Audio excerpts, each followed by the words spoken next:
বর্তমানে আমি দাঁড়িয়ে আছি উড়িষ্যার কোণার্ক সূর্য মন্দিরে, যেটি শতাব্দী থেকে শতাব্দী অবধি এইভাবেই অবস্থিত আছে। তো এই মন্দিরের যে রহস্য সেটা অত্যন্ত অদ্ভুত। এটি শুধু একটি মন্দির নয়, সময়ের বিরুদ্ধে দাঁড়িয়ে থাকা এক জীবন্ত ধাঁধা, যেখানে প্রতিটি পাথর শ্বাস নেয় ইতিহাসের, আর প্রতিটি ছায়ায় লুকিয়ে আছে এক অদ্ভুত সত্য। কেন এই বিশাল সৃষ্টি আজও অসম্পূর্ণ, আর কেনই বা এই ভাস্কর্যগুলো এত রহস্যময়? উত্তরগুলি হয়তো আপনার ধারণার বাইরে। সেই উত্তরের সন্ধানেই আজকে আমাদের যাত্রা কোণার্ক সূর্য মন্দিরে। কিভাবে এই মন্দিরে আসবেন তার সম্পূর্ণ ডিটেলস আপনাদেরকে এই ভিডিওর মাধ্যমে জানাবো। ভিডিওটি সম্পূর্ণ দেখতে থাকুন।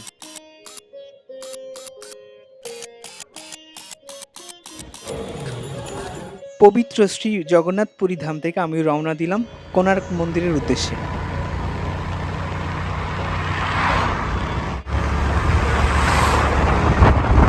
পুরী মন্দির থেকে মাত্র ৩৫ কিলোমিটার দূরত্বে এই মন্দিরটি অবস্থিত। আপনারা চাইলে পুরী বাস স্ট্যান্ড থেকে খুব কম খরচে এখানে আসতে পারেন। যদি আপনি বাইকে অথবা অটো করে সমুদ্রের ধারে চলা সেই রাস্তা, ঠান্ডা হাওয়া আর চারপাশের সবুজ প্রকৃতি আপনার যাত্রাকে করে তুলবে স্মরণীয়। আর যদি আরামদায়ক ভ্রমণ চান তাহলে গাড়ি বা ক্যাবে সহজেই পৌঁছে যেতে পারেন। এই পুরো রাস্তা জুড়ে আপনি অনুভব করবেন এক অন্যরকম শান্তি। মনে হবে যেন প্রতিটা মুহূর্ত আপনাকে নিয়ে যাচ্ছে ইতিহাসের কাছে। তাই চোখ শুধু পর্দায়, কারণ এই যাত্রার প্রতিটা দৃশ্যই আপনাকে কিছু না কিছু নতুন অনুভব করাবে।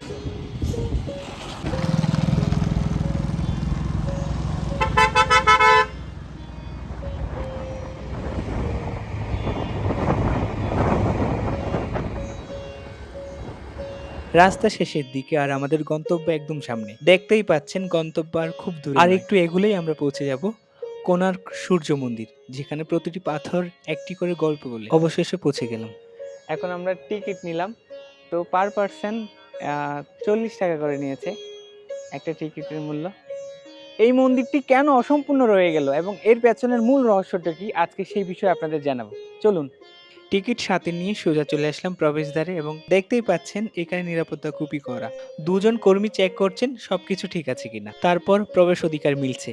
চেকিং সম্পূর্ণ করে আমি ধীরে ধীরে প্রবেশ করলাম সেই প্রাঙ্গণে, যা দেখার জন্য আপনারা এত সময় অপেক্ষা করছিলেন। সত্যি বলতে এখানে প্রবেশ করার সময় আমি এক অন্যরকম অনুভূতি অনুভব করছিলাম, যা আসলে ভাষায় প্রকাশ করার মতো নয়। আমি চাই আপনিও এই ফিল অবশ্যই নিন। হরে কৃষ্ণা। এই মন্দিরটি তৈরি করেছিলেন সেই সময়কার রাজা নরসিংহদেব। এই মন্দিরের কারুকার্যশৈলী আপনাকে মুগ্ধ করে দিবে, যা অত্যন্ত সুন্দরভাবে তৈরি করা হয়েছে। এত নিখুঁত কাজ করা হয়েছে যেটা অত্যন্ত মনোমোহক। আপনার পকেটে যে 10 টাকার নোটটি আছে সেটা একবার বের করে দেখুন তো এই চাকাটির সাথে মিলছে কিনা। এই মন্দিরটি ঘিরে এই রকমই 24টি চাকা আছে, যা আমাদের যে প্রতিদিন দিনের যে 24 ঘন্টা তারই প্রতীক। তো আগের দিনে এই চাকার মাধ্যমে সময়কে নির্ধারণ করা হতো, যা অত্যন্ত বৈজ্ঞানিক এবং অত্যন্ত প্রামাণিক। প্রতিটি চাকায় 8টি করে কাঁটা আছে, আর সূর্যের আলো যখন এই চাকাগুলির উপর পড়ে তখন ছায়ার মাধ্যমে নির্ভুলভাবে সময় জানা যায়। ভাবুন তো, শত শত বছর আগে কোনো আধুনিক প্রযুক্তি ছাড়াই মানুষ কত নিখুঁতভাবে সময় মাপতে পারত। এই সম্পূর্ণ মন্দির জুড়ে এরকমই 60টি ঘোড়া আছে, যা হলো সপ্তদিনের প্রতীক। যে অশ্বগুলিকে সূর্যদেবের রথের প্রতীকও মানা হয়, যার মাধ্যমে সূর্যদেব রথ পরিচালনা করেন। তাছাড়া এই মন্দিরটি সম্পূর্ণ একটি রথের ডিজাইনে অঙ্কিত। अरे यार आइए ना, उसी के तो बताने की। हिरण्यकशिप को मार के विष्णु बचाया प्रहलाद को नरसिंह अवतार में, आधा नर आधा सिंह। 1250 की जो लेडीज लोग उस जमाने की किस डिजाइन की जूता पहनती थी, आइए देखिए। उस जमाने की औरत जूता पहन रखी है, ये देखिएगा। एक औरत खड़ी है पेड़ के नीचे, पाँव में जूता पहन रखी है, उस जमाने की जूता ये है। पति गया हुआ है बाहर। 1250 में मोबाइल, सॉरी बेटा, मोबाइल था ही नहीं, तो पत्नी क्या कर रही है देखिए। देर कर दिया पति आने में घर को, तो पत्नी क्या कर रही है देखिए।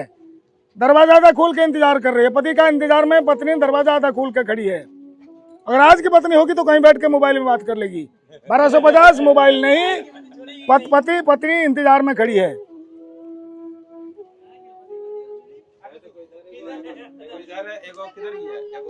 ये देखिए 1250 में सीमेंट था ही नहीं, तो इन्होंने पत्थर को जॉइंट किया कैसे देखिए। लोहे का क्लैंप है अंदर में, लोहा जो क्लैंप इंटरलॉक जैसा इन्होंने क्लैंपिंग करके पत्थर को पत्थर जॉइंट किया था। तो इसीलिए कहते हैं कि इसके ऊपर एक मैग्नेट लगा था। पुर्तगाली लोगों ने मैग्नेट को तोड़ देने के बाद मंदिर गिर गया 1848 में। एक और मूर्ति ऊपर में, हमारे दोपहर का सूरज।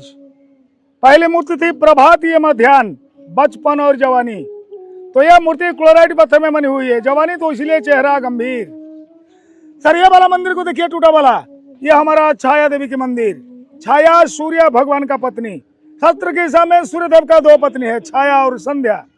छाया से पैदा हुआ था ग्रह राज शनि, संध्या से जमराज और जमुना। जो मूर्ति थी अंदर में टूट चुकी है, अंदर में मूर्ति नहीं। दूसरी बात, ये मंदिर का अंदर का दीवार भी प्लेन है। क्यों ना, ये कलिंगा स्टाइल का टेम्पल है। कलिंगा जो है उड़ीसा का पुराना नाम। कलिंगा यानी कि उड़ीसा में जितने बड़े बड़े मंदिर, सभी मंदिरों का अंदर का दीवार प्लेन है। तो मंदिर में मूर्ति नहीं, दीवार प्लेन। तो वहां जाने के बजाय थोड़ा इस तरफ आइए, देखिए क्या है।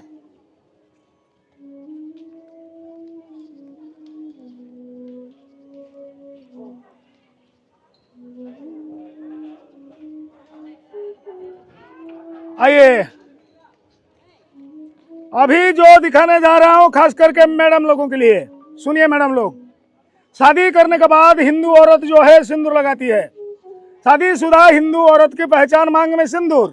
तो आप लोगों ने देखा होगा कि ज्यादातर औरत लोग आईने के सामने खड़े खड़े सिंदूर ऐसे ही लगाती है। लेकिन हमारा जो शास्त्रकार है, तो उन लोगों का कहना है कि ऐसे मत लगाइए, लगाना है सिर्फ ऐसे ही होना चाहिए। भाई ऐसे क्यों नहीं, क्या होगा? अगर से कोई सिंदूर लगाती है, लगाने के समय में आईना रहता है सामने, उस तरफ उसकी चेहरा, आईना और चेहरा दोनों के बीच में आता है हाथ, और ये हाथ की छाया चेहरे पे गिरती है। छाया जो है ये शनि ग्रह का माँ है। अगर शनिदेव देखेंगे कि माँ की छाया पर्टिकुलर ये औरत के चेहरे पे गिर रही है, ये नुकसान कर सकते हैं। मैडम ये विश्वास है, हकीकत किसी को पता नहीं, झूठ भी हो सकता है, लेकिन किताब में लिखा है ऐसे हमेशा ऐसे ही लगाइए। तो ये लगा रही है। चलिए, प्रभात सूरज, मध्याह्न सूरज, ये देखिए अस्त सूरज, ऊपर में देखिए अस्त सूरज, बुढ़ापा। तो इसीलिए ये घोड़े के ऊपर है, क्यों ना बुढ़ापे में सहारा चाहिए। प्रभात, मध्याह्न, अस्त, बचपन, जवानी और बुढ़ापा। पत्थर को यहाँ तक इन्होंने लाया कैसे, थोड़ा आगे बढ़िए देखिए। यहाँ 62 किलोमीटर का अंदर पहाड़ नहीं, पत्थर को इन्होंने भुवनेश्वर से लाया था। तो लाया कैसे भाई? अभी हम लोगों के पास तो गाड़ी, मोटर, कम्युनिकेशन सब है। तो 1250 में इन्होंने ऐसे लाया था। दाहिना तरफ दरवाजा का सामने आप लोगों ने दो घोड़ा देखा था, वो था दक्षिण द्वार और अश्व द्वार। ये उत्तर दिशा उत्तर द्वार, ये हमारा गजो द्वार, हाथी। ये देखिएगा दो हाथी पीछे में, और वो दोनों मूर्ति भी यहाँ लगी हुई थी। पूजा होगी तो पानी चाहिए, सारे कुआं उस समय किए रहे पानी लेकर पूजा करने के लिए। रथ को खींचने वाला घोड़ा दाहिने में आपने देखा था 4। तो देखिए बाएं तरफ में ये दिखेगा, एक दिख रहा है, बाकी दोनों का सर रखा हुआ है। इंद्रधनुष में 7 रंग, हफ्ते में 7 दिन के लिए 7 घोड़ा। पहिया जो बड़े बड़े लगा है 24। साल में 12 महीना, 1 महीने में 2 पक्ष, कृष्ण और शुक्ल पक्ष। तो 12 महीनों में पक्ष 24, 12 महीनों में पूर्णिमा, अमावस्या भी 12, 24 दिन रात मिला के 24 घंटा। गायत्री मंत्र जो है ये रहा 24 अक्षर। हो सकता है इसीलिए इन्होंने लगाया होगा ये 24 पहिया को। এই সেই মন্দির, যেই মন্দিরের চূড়াতে একটি গ্রানাইট পাথর ছিল, যার চৌম্বকীয় শক্তির কারণে বিদেশিরা ভারতে প্রবেশ করতে পারতেন না, যার শক্তি জাহাজকে বিভ্রান্ত করে পথভ্রষ্ট করে দিতেন। পরবর্তীকালে পর্তুগিজরা তাদের জাহাজ নিয়ে ভারতে প্রবেশ করতে না পারার কারণ জানতে গিয়ে এই মন্দিরে এসে পৌঁছান। তারা যখন জানতে পারলো এই মন্দিরের চূড়ার উপর যে গ্রানাইটটি আছে তার কারণেই মূলত তাদের জাহাজ বিভ্রান্ত হয়, তাই তারা এই মন্দিরের চূড়া ভেঙে গ্রানাইট পাথরটি নিয়ে যান। কিন্তু বাস্তবে ইতিহাসবিদেরা এই ব্যাপারে একমত নন। তবে এটা সত্যি যে কোণার্ক সূর্য মন্দির একসময় সমুদ্রের তীরে অবস্থিত ছিল। এর গঠন এতটাই বিশাল ও জটিল ছিল যে তা দেখে সবাই মুগ্ধ এবং আকৃষ্ট হতেন। আপনারা জানলে আশ্চর্যান্বিত হবেন। এই মন্দিরের ভেতরেই ছিল সূর্যদেবের ভাসমান মূর্তি, যা সম্পূর্ণ ভারতে বিরল ছিল, যদিও বর্তমানে সেই বিগ্রহের কোনো অস্তিত্ব নেই। এই মন্দিরটি শুধু একটি ইতিহাস নয়, এখানে এমনই কিছু গল্প আছে যা আজও মানুষকে ভাবিয়ে তোলে। আজকে এই যাত্রার শেষে দাঁড়িয়ে একটাই কথা মনে হচ্ছে, আমরা শুধু একটি মন্দির দেখিনি, আমরা ছুঁয়ে দেখেছি সময়কে। এই বিশাল স্থাপত্যের প্রতিটি পাথর, প্রতিটি খোদাই, প্রতিটা চাকা নিঃশব্দে বলে যায় একটি গল্প, যে গল্পে আছে শিল্প, বিজ্ঞান, বিশ্বাস আর অজানা রহস্য। আমরা হয়তো সব প্রশ্নের উত্তর খুঁজে পাইনি, হয়তো কিছু রহস্য আজও অন্ধকারে রয়ে গেছে, কিন্তু সত্যি বলতে সেই অজানাই এই জায়গাটিকে আরো বেশি আকর্ষণীয় করে তোলে। এখানে দাঁড়িয়ে মনে হয় সময় এগিয়ে গেলেও কিছু সৃষ্টি কখনোই পুরনো হয় না, বরং সময়ের সাথে সাথে গভীর ও রহস্যময় হয়ে ওঠে।